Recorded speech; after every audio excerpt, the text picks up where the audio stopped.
This project is going to be dealing with creating a chamfer toolpath on a model that graphically has already been chamfered.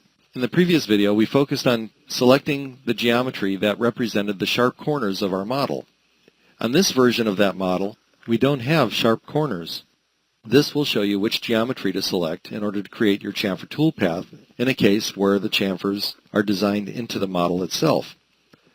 Now we're going to focus on just selecting wireframe, and we'll deal with solids in another video. Alt-Z brings us into our Levels Manager, and let's select Level 4 and make Level 2 invisible. So what we're going to look at is wireframe that is representing the chamfers on this part. What needs to be selected is the geometry that represents the part prior to chamfering. For the outside chamfer that's around the largest diameter, that geometry is going to be this lower portion of the chamfer. For the pockets, it's going to be the geometry that is in line with the pocket itself. Not the top, but the lower portion right here. We'll access our contour toolpath. We'll be selecting wireframe, switch to C-plane so we don't have to worry about any branch points, chain, and I'm going to pick my outside. I'm going to come in here and I'm going to zoom in, and I'll select that straight line, and notice where I'm selecting.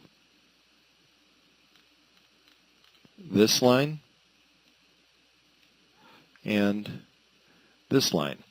So in all cases what I've done is select the lower edge of our chamfer. I'll accept this, go to our library, select our 1/2" chamfer end mill, go to contour parameters. Now notice the depth. The depth value for the wireframe that I selected has automatically been entered. That's not what I'm after. What I need to do in order to let the chamfer parameters work for me is to input the value of where the top of the chamfer exists, and that depth is right up over here. So I selected geometry that was down inside here because it represented what the profile would be without a chamfer, and I'm selecting the depth up here because this is where the chamfer is starting from. So the depth is 0. I'll select 2D chamfer. I'll go to my chamfering parameter. I'll put in the values of the size chamfer that I want to cut, 0.05. Tip offset, I'll leave it 100 thousandths. I'll accept this. Our lead in, lead outs, I'll put in the same values I had last time. We'll accept this, let it generate, and we'll go back and verify this one. Okay, so here's the chamfer tool, and we'll go ahead and let this cut.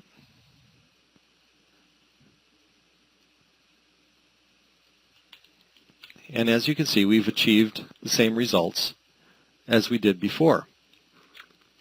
So keep in mind, the way to select geometry that has already been chamfered is to use the lower portion of the chamfer as the profile driving the toolpath, and the upper portion of the chamfer as the depth from which your chamfered parameters will be calculated from.